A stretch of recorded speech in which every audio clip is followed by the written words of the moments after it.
말씀은 사무엘상입니다. 사무엘상 17장 31절에서부터 49절입니다.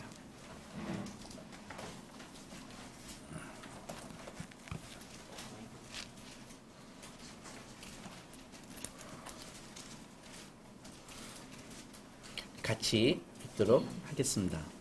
어떤 사람이 다윗의 한 말을 듣고 그것을 사울에게 전하였으므로 사울이 다윗을 부른지라. 다윗이 사울에게 말하되 그로 말미암아 사람이 낙담하지 말 것이라. 주의 종이 가서 저 블레셋 사람과 싸우리다 하니 사울이 다윗에게 이르되 내가 가서 저 블레셋 사람과 싸울 수 없으리니 너는 소년이요 그는 어려서부터 용사임이니라.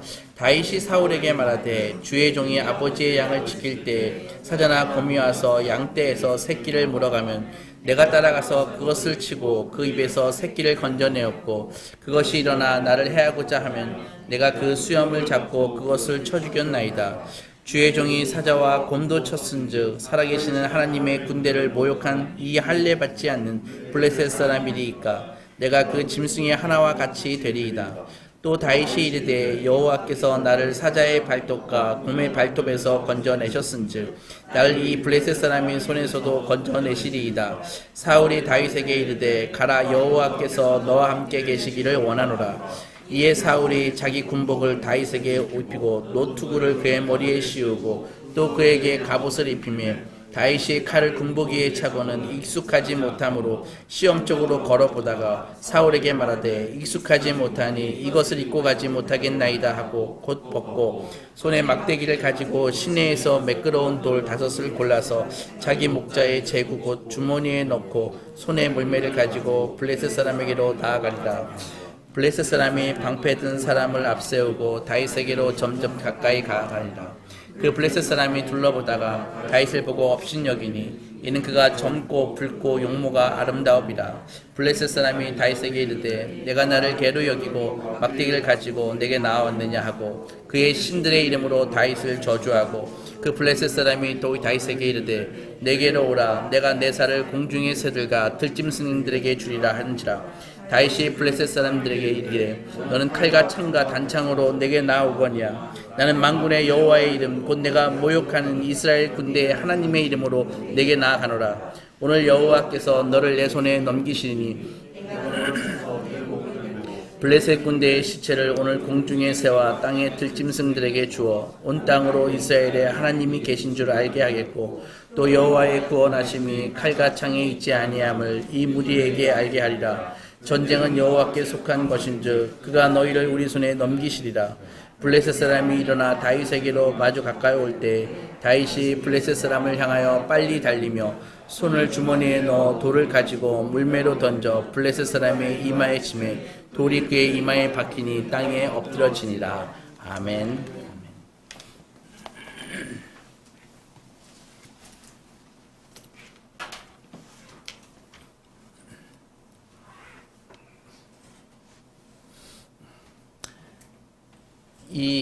지금 이 이야기가 진행되고 있는 곳은요, 엘라 골짜기입니다. 골짜기 이쪽 편과 저쪽 편에 두 진영이 지금 팽팽하게 전쟁을 앞두고 긴장 상태에 있는 것입니다. 그런데 한 젊은 친구가요, 그 골짜기 중간에 시냇가가 흐르는데 그 시냇가에서 무릎을 꿇고 시냇가에서 돌을 하나씩 꺼내기 시작합니다. 그리고 만지작거리면서 5개를 취하고 있습니다. 그 골짜기는 적대감으로 가득 차 있습니다. 그래서 막 칼이 부딪히는 소리가 양진영에서 챙챙챙챙 나기도 하고요. 그리고 감정적으로는 온갖 두려움과 증오와 오만이 막 양쪽에서 부글부글 끓고 있죠. 당장이라도 시작하면은 그 골짜기는 피바다로 변할 것입니다. 근데 다윗은 그 위험도 생각하지 않은 듯 시냇가에서 무릎을 꿇고 돌을 줍고 있는 것입니다. 그래서 양쪽에 두 거인이 있죠. 한쪽에는 골리앗이 버티고 있습니다. 또 한쪽에는 사울이 있죠. 그 두 거인 사이에서 다윗은 무릎 꿇고 돌을 줍고 있는 것입니다. 사울은 거인은 아니지만은 상당히 키가 큰 사람이었죠. 보통 사람보다 어깨 이상 이만큼 더 컸다고 성경에 표현되어 있으니까요. 다윗과 골리앗 이야기는 우리가 다 아는 이야기입니다. 또 어린이들이 가장 좋아하는 이야기 중에 하나입니다. 그래서 다윗 이야기를 아는 사람이라면요, 누구나 이 다윗과 골리앗 이야기를 다윗 이야기 중에서 가장 첫 번째로 꼽죠. 다 알고 있는 이야기입니다. 다윗과 골리앗 이야기는 아주 위대한 동화입니다. 그래서 이 이야기는요, 중대한 의미를 담고 있죠. 딱히 뭐라고 말할 수 없지만은 세상을 잘 헤쳐나가기 위해서는 이 동화를 반드시 알아야 되는 것입니다. 우리 동화라는 게 한번 우리가 이렇게 알았다고 해서 그것이 끝나는 것은 아닙니다. 그것을 이렇게 구구단 배우는 거하고는 다르죠. 3, 4, 12 이거 하나 알았다 그래서 우리는 그걸 이제 사용하기만 되는데 동화는 그런 게 아닙니다. 동화는요, 이게 계속 반복해서 듣고 또 들음으로써 그 이야기가 막 성장을 하고요. 그리고 내 안에서 이게 막 동화 스토리가 성숙해지는 것입니다. 이런 것입니다. 사랑의 의미를 한번 알았다고 이제 사랑의 의미를 한번 배웠으니까 이제는 이제 과학을 배우자 이렇게 얘기하는 사람은 없는 것입니다. 계속해서 그것을 반복해서 배우고 또 배우는 것입니다. 우리가 이야기 속에서 새로운 경험과 통찰을 갖게 되면은 그 이야기는 참 우리의 인생을 풍성하게 만들고 풍부하게 만드는 것입니다. 그러므로 다윗과 골리앗 이야기는 아이들한테만 중요한 것이 아니라 사실은 어른들한테 중요한 것입니다.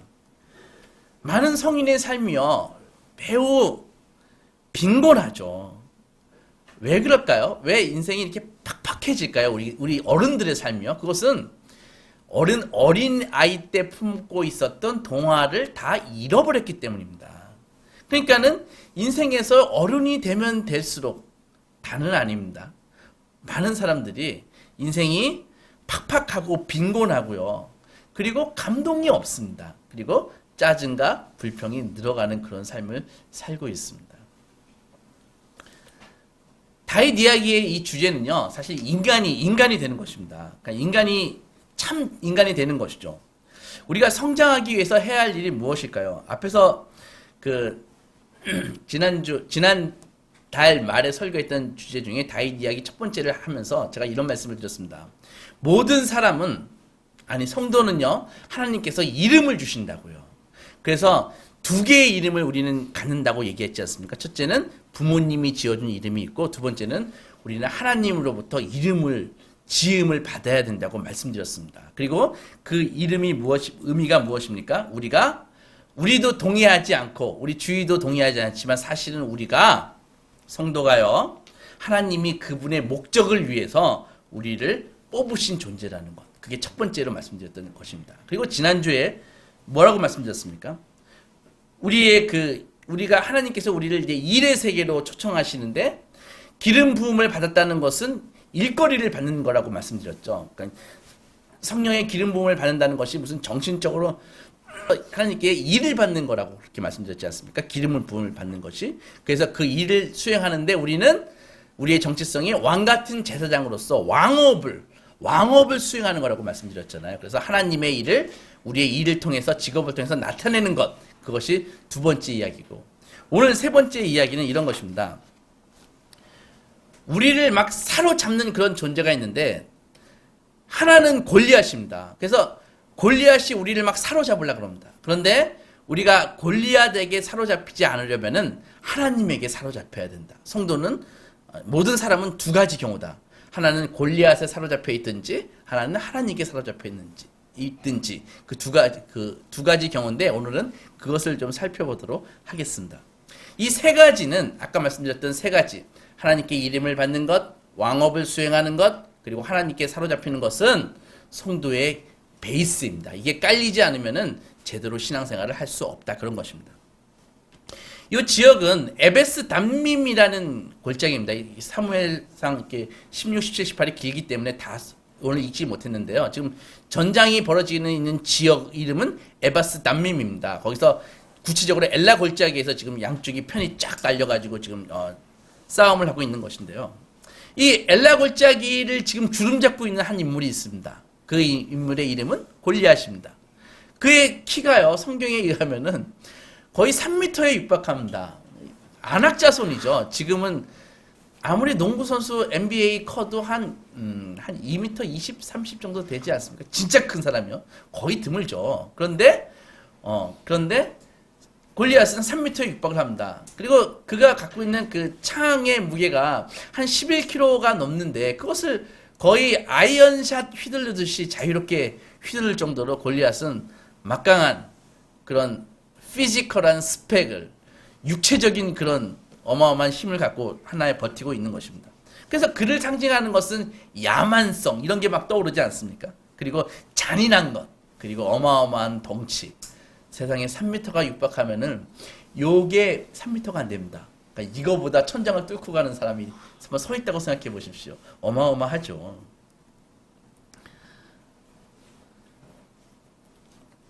모두 다 그의 그 어마어마한 덩치와 그 무기와 스펙에 다 압도되어 버려가지고 지금 움츠리고 있습니다.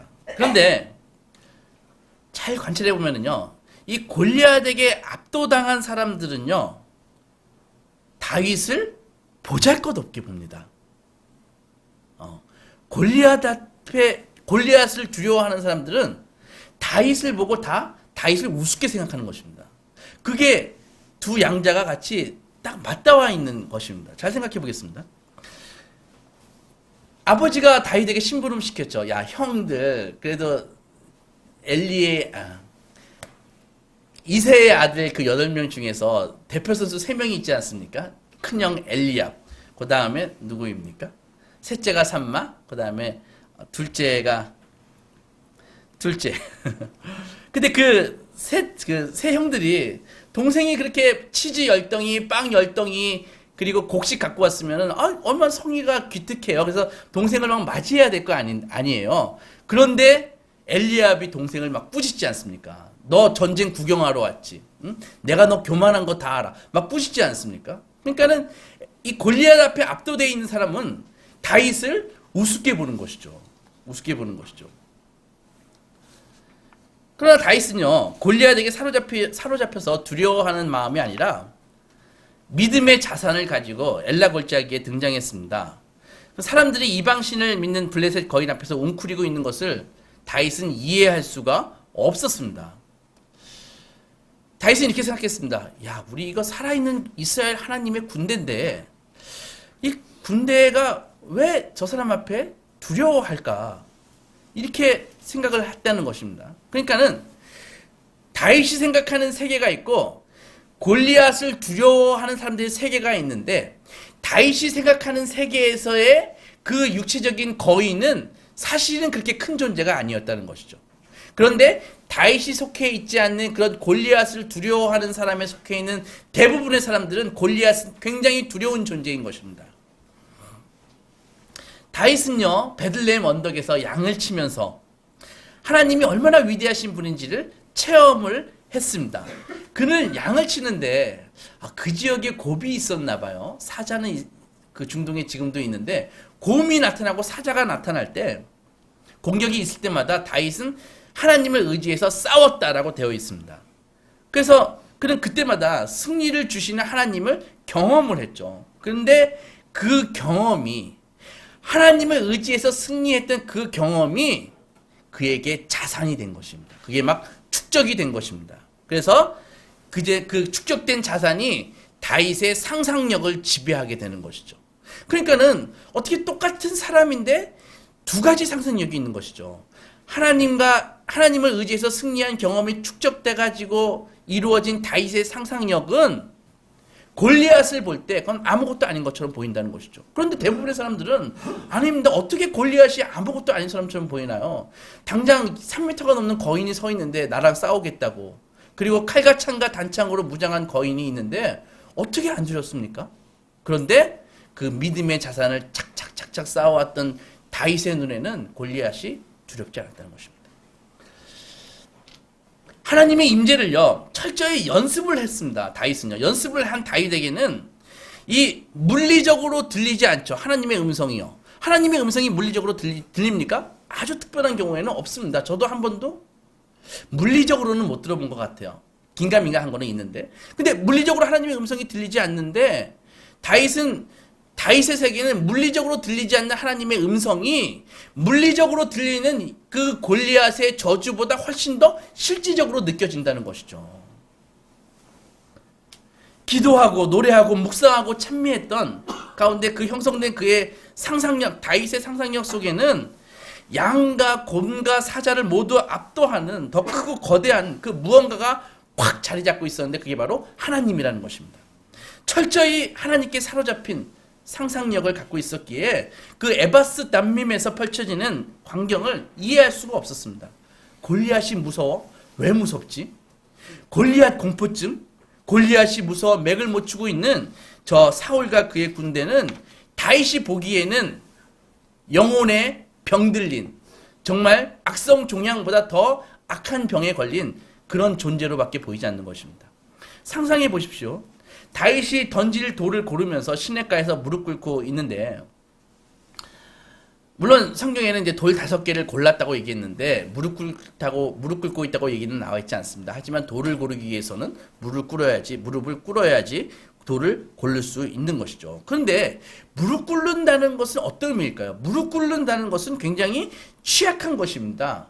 무릎 꿇고 있으면요, 무방비 상태가 되는 것입니다.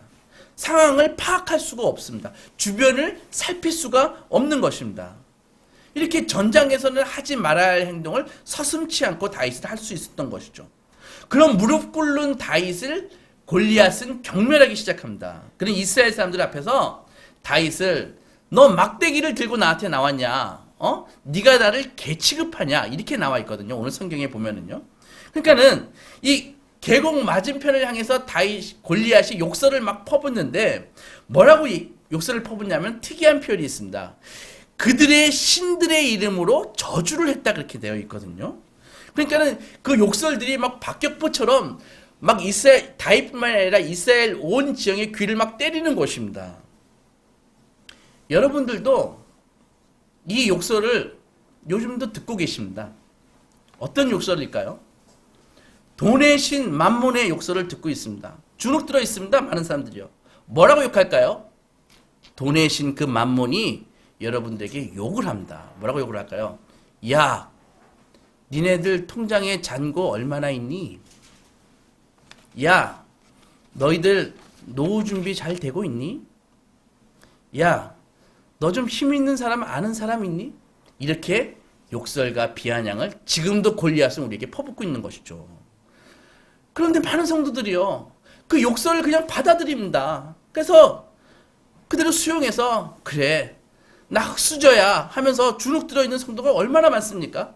주눅만 들어있는 건가요? 그 욕설에 완전히 처참하게 다운이 돼서 예수를 믿는 것도 안 믿는 것도 아닌 것처럼 어정쩡하게 두려움과 무기력 가운데 세상을 쫓다가 신앙을 쫓다가 하면서 갈팡질팡 겨우 신앙생활을 하는 사람들이 얼마나 많이 있나요? 지금 골리앗 앞에 벌벌 떨고 있는 이스라엘 백성이 바로 그러고 있는 것입니다. 계곡 왼쪽에 사울 왕은요, 무릎을 꿇고 있는 다윗이 걱정스럽죠. 그래서 막 나름대로 도움을 주기 위해서 막 자기가 쓰는 투구도 막 씌워주고 갑옷도 입혀주고 칼도 쥐어주지 않습니까? 다윗이 처음에는 괜찮은 것 같아서 막 이렇게 써봤어요. 괜찮지 않겠습니까? 이렇게 막중한 임무를 수행하는데 왕의 투구, 왕의 갑옷, 왕의 칼을 든다는 것은요, 누구나 생각해도 괜찮은 생각이죠. 왕의 투구는 제일 좋은 거 아닐 거 아닙니까? 왕이 쓰는 무기는 제일 강력할 거잖아요. 누구나 다 써보고 싶죠. 그러나요, 다윗은 그런 차림을 하고는 도저히 움직일 수가 없었습니다.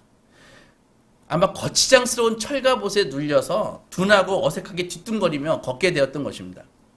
사울이 좋은 의도로 다윗에게 그런 무장을 시켜 주었죠. 돕고 싶어서요. 그런 것입니다.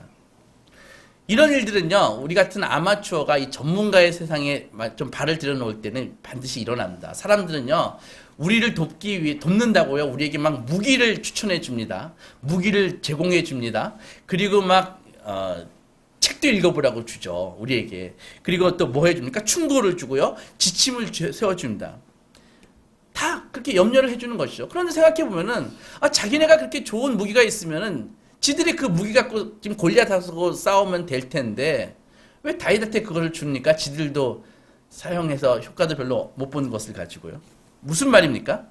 세상이 제공하는 그런 스펙이 바로 골리앗하고 싸움에서의 핵심적인 무기가 될 수 없다는 것입니다. 그날 다윗은 쉬운 행동은 아니었습니다. 왜냐하면 다윗은 그때만 해도 사울 왕을 존경했잖아요. 그리고 왕이 내려주는데 거절하는 건 쉽지 않습니다. 우리도 마찬가지입니다. 우리가 어려움 당할 때 전문가들이 제공하는 그런 조언과 전문가들이 제공하는 그런 무기들을 거절하는 건 쉽지 않습니다. 그런데 다윗은 그것을 거절했습니다. 그만큼 그는 자기에게 필요한 것이 무엇인지 정확하게 알고 있는 사람이었습니다. 다윗에게 필요했던 것은 다윗에게 맞는 무기입니다. 여러분들 여기서 이것을 꼭 깨달으셔야 됩니다. 정말 중요한 이 세상을 골리앗을 격파할 수 있는 무기는요, 사람이 줄 수 있는 것이 아닌 것입니다. 그 무기 가지고 효용이 없습니다. 핵심 무기는 남들에게 빌려줄 수도 없고 빌려받을 수도 없는 것입니다. 오직 그것을 줄 수 있는 것은요, 하나님밖에 없다는 것입니다. 이 장면에서 정말 큰 감동이 오죠. 다윗은 사울의 제안을 거절할 정도로 참으로 정말 신중했고 대범했습니다. 그래서 사울이 준 무기를 벗어버리고 엘라 골짜기에 가가지고 이제 무릎을 탁 꿇고 이 말없이 탁 돌을 이렇게 고르고 있는데, 우리는 생각해야 됩니다. 이렇게 풍부한 상상력을 지니고서 우리의 무릎으로 살 것인지 아니면은 관습적으로 남을 따라 살 것인지. 그래서 나는 하나님이 창조하시고 성령님이 기름 부으시고 예수님이 구원하신 존재로서 살 것인지, 아니면 별 볼 일 없는 전문가나 찾아다니면서 사람이나 찾아다니면서 의지하며 살 것인지 선택해야 된다는 것입니다. 골리앗 공포증에 걸려서 살 것인지 하나님을 의지하는 믿음으로 살 것인지 선택해야 된다는 것입니다. 그 둘 중에 무엇이 우리 행로를 결정하게 할 것인지 생각해 봐야 되는 것입니다.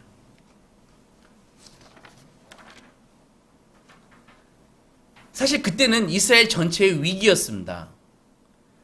이 믿음 없는 형들 엘리압, 둘째 아비나답, 그리고 삼마, 이 사람들만 위기가 아니라 이스라엘 전체가 다 위기였습니다. 왜 그럴까요?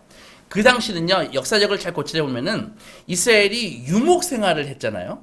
근데 유목 생활에서 가나안에 정착하면서 농경 시대로 바뀌는 그런 과정에 있었다고요. 그래서 유목 시절 때 있었던 그런 위대한 족장들이 있지 않습니까? 아브라함, 이삭, 야곱 족장들.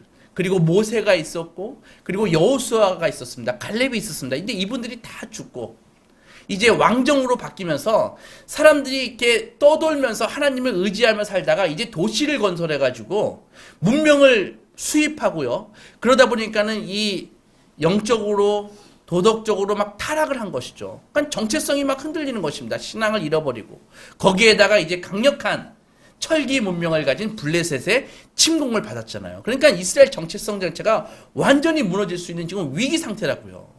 지금 이 상태, 이 전쟁이 단순히 다윗이 골리앗을 때려눕힌 전쟁이 아니라 이스라엘 정체성 자체가 이제 거의 막 무너져 내려야 할 그럴 위기였단 말입니다.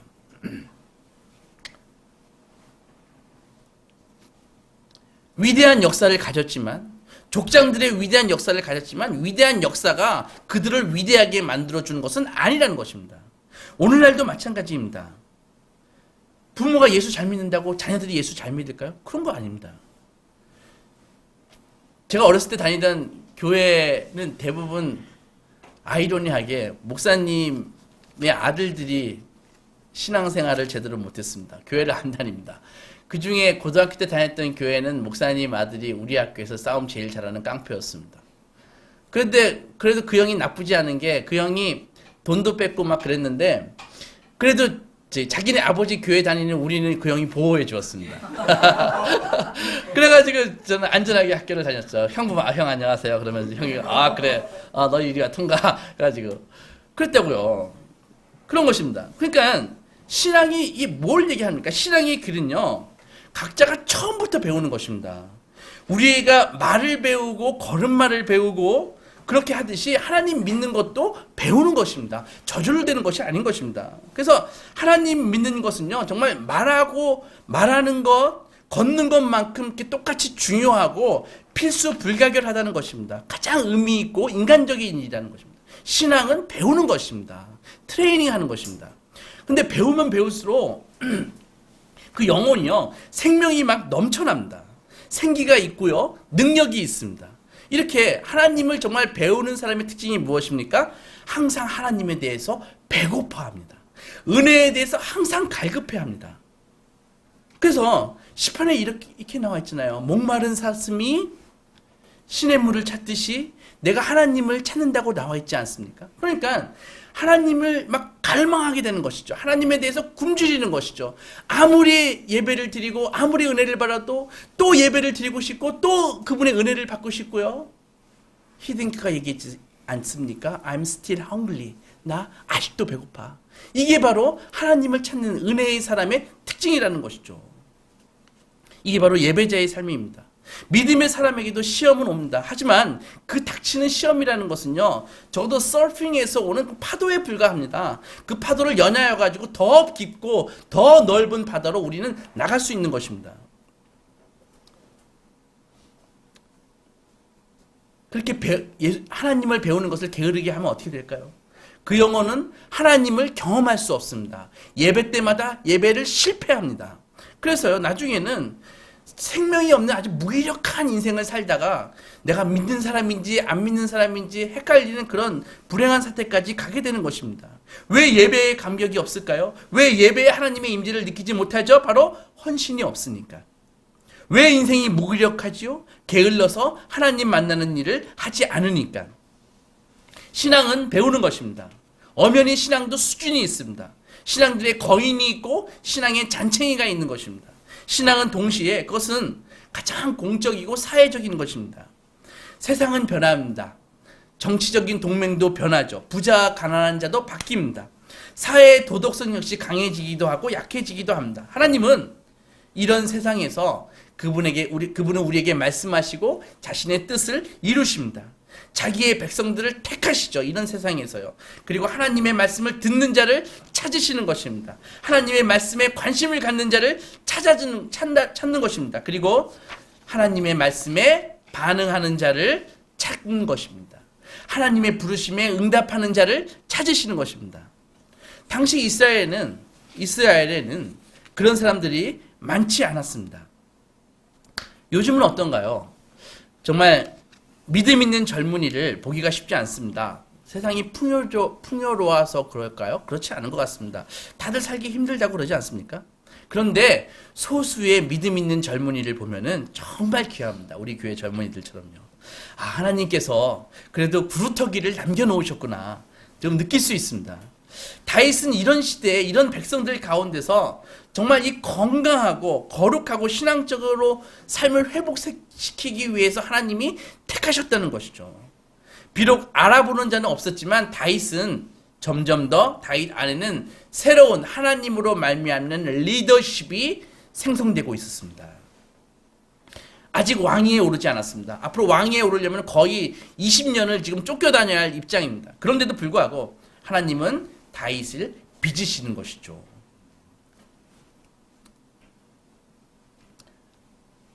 다윗이 시냇가에서 무릎을 꿇고 있던 그 시간에 세상은요, 오만하고 사나운 그 블레셋 민족, 세상적인 경쟁력으로 막강하게 무장한 블레셋과 그 골리앗과 한쪽은요, 스펙이 딸려서 불안에 떨고 있는 이스라엘과 사울이 있었습니다. 딱 갈라져 있었죠. 막강한 스펙을 자랑하는 블레셋, 그리고 스펙이 딸려서 두려워 떨고 있는 이스라엘, 두 편으로 쫙 갈려져 있었습니다. 엘라 시내의 북쪽에서는요, 힘은 있지만 멍청한 거인이 골리앗이 버티고 있었고, 시내의 남쪽에서는 기름 부음을 받았지만은 심한 결함을 갖고 있는 나약하고 무기력한 왕이 서 있었습니다.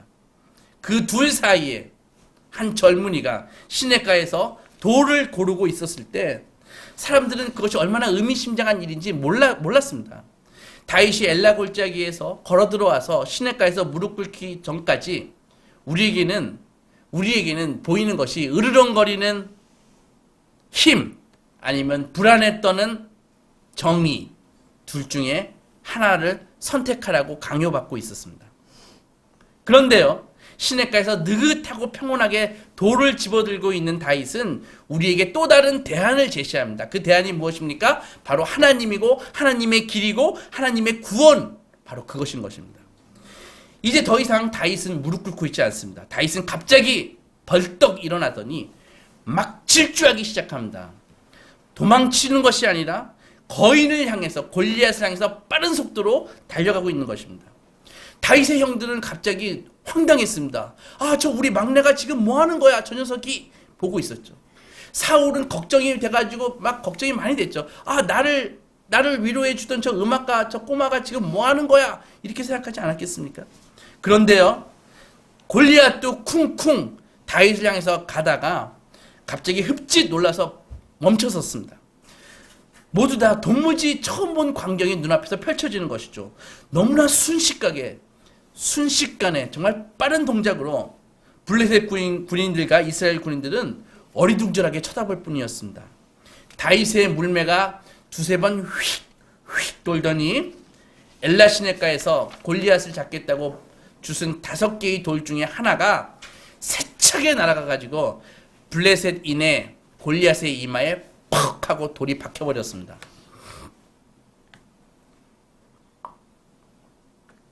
골리앗은 물리를 몰랐습니다.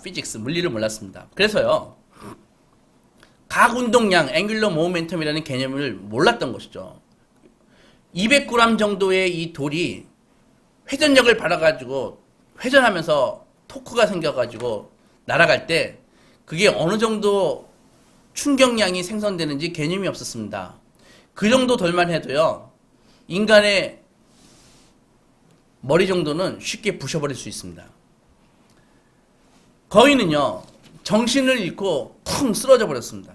목숨을 잃었죠. 그날 정말 현실을 현실답게 볼 수 있는 유일한 사람은 다윗이었습니다. 유일한 인간다운 인간이 다윗이었죠. 현실은요, 잘 보십시오. 진짜 현실은 눈에 보이는 게 현실이 아닙니다. 눈에 안 보이는 현실이 현실인 것입니다. 그러니까 눈에 본 것을 믿는 많은 사람들은 그날 그 장소에서 현실을 본 사람이 아무도 없습니다. 하지만 눈에 안 보이는 그 믿음의 자산을 축적한 다윗만이 눈에 안 보이는 현실을 정확하게 본 유일한 사람이 되었던 것입니다. 다윗을 하나님의 실제 안에 온통 잠겨있게 한 것, 다윗의 인간됨이 강력히 발휘될 수 있게 한 것이 바로 그 믿음의 기억인 것입니다. 주님께서요, 그렇게 바쁜 일정 가운데서 우리 예수님이 왜 기도의 삶을 사셨을까요? 어쩌면 유일하게 기도가 필요 없으신 분이 예수님 아닐까요? 참 인간이신 예수님께서 우리에게 기도하는 법을 가르쳐 주시고 그분은 하나님과 소통했고 하나님과 완벽하게 동행하셨습니다.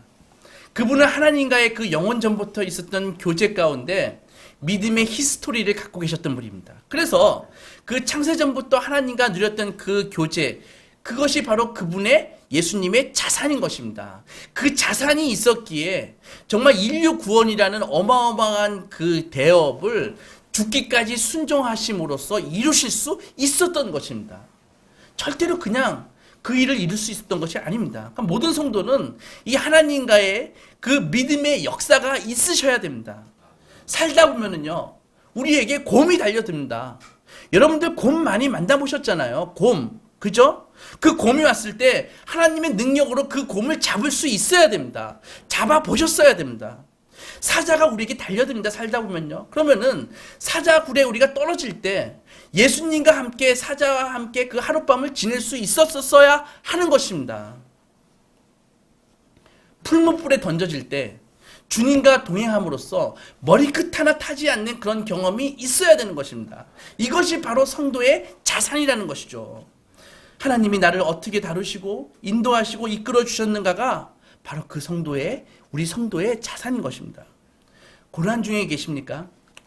고난은 성도에게 하나님이 하나님 되시기 위해서 허락하신 기회입니다. 믿음의 자산을 축적할 수 있는 절호의 기회인 것입니다. 이 자산이 쌓이면 성도는요, 진짜 부유한 자가 되는 것입니다. 이런 믿음의 자산이 쌓일 때 성도는 눈에 안 보이는 것을 눈에 보이는 것처럼 더 확신할 수 있습니다. 믿음의 사람이 되게 되는 것입니다. 절대로 흔들리지 않습니다. 이것이 크리스찬의 진정한 자산입니다. 사랑하는 성도 여러분, 여기에 목숨 걸고 투자하십시오. 30배, 60배, 100배의 결실이 기다리고 있습니다. 이 믿음에 투자하여 실제 전쟁에서 승리하시고 하늘에서 진정으로 부유한 자 되시는 소망의 자녀들이 되시기 주의 이름으로 축원합니다.